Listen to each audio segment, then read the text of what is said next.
My name is Leanne Sherrod, a speech-language pathologist and the President and Chief Clinical Officer here at Expressible. Thank you so much for joining me today to learn how to support your child in making the sound. As a speech-language pathologist, I know how important it is for children to be able to express their thoughts and speak clearly and confidently. It's true that all kids are unique and develop at different rates.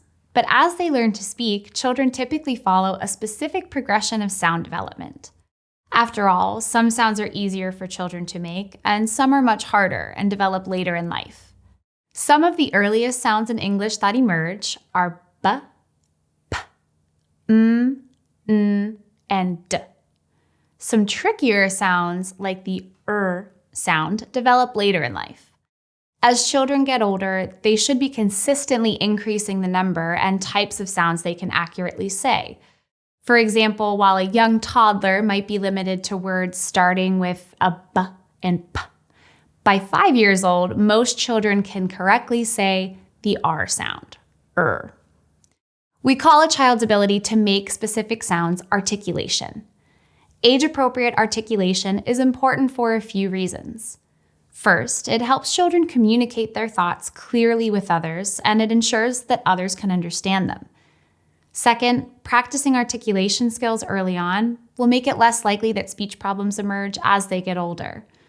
And last, clear articulation is critical for safety. If a child is ever in an emergency situation, it's especially important that they're able to communicate clearly. One of the most common sounds that kids struggle with is the pesky R sound. Some children have a tough time with all of their R sounds. Others only have difficulty when the R is placed in a certain position within the word, such as the beginning or end.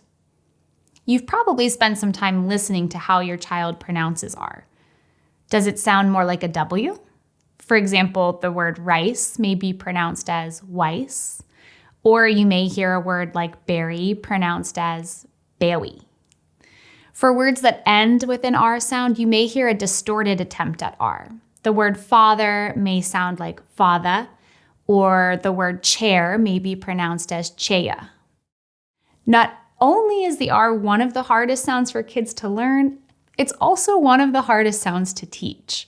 Some R errors that are developmental or based on your child's age will go away on their own, but others will not, and they need to be treated by a speech-language pathologist.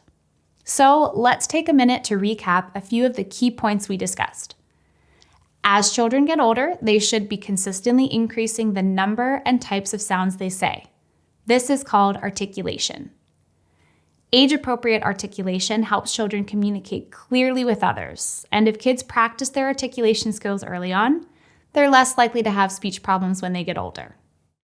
The R sound is a later developing sound in English, and it's one of the most common sounds that kids struggle with.